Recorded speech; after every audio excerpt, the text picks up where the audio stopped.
আজকে আমরা চলে এসেছি পায়রাঙ্গাতে ঘোষ টাইলস অ্যান্ড মার্বেলে। তো সেখানে কিছু আমরা কাউন্টারের কিছু প্রোডাক্ট স্যাম্পেল তো একটু ঘুরে ঘুরে দেখাবো। আসুন বন্ধুরা। এটা আমাদের অফিস। এটা সোমেনদার অফিস আছে। তো এখানেও আমরা কিছু স্যাম্পেল দেখতে পাচ্ছি, খুব সুন্দর সুন্দর ছবি আছে এখানে।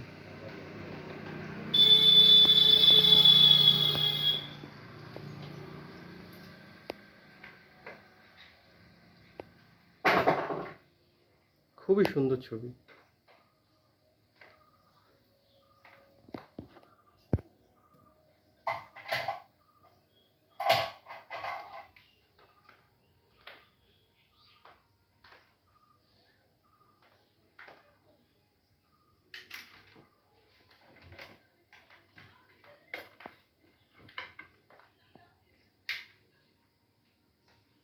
বেশি টাইম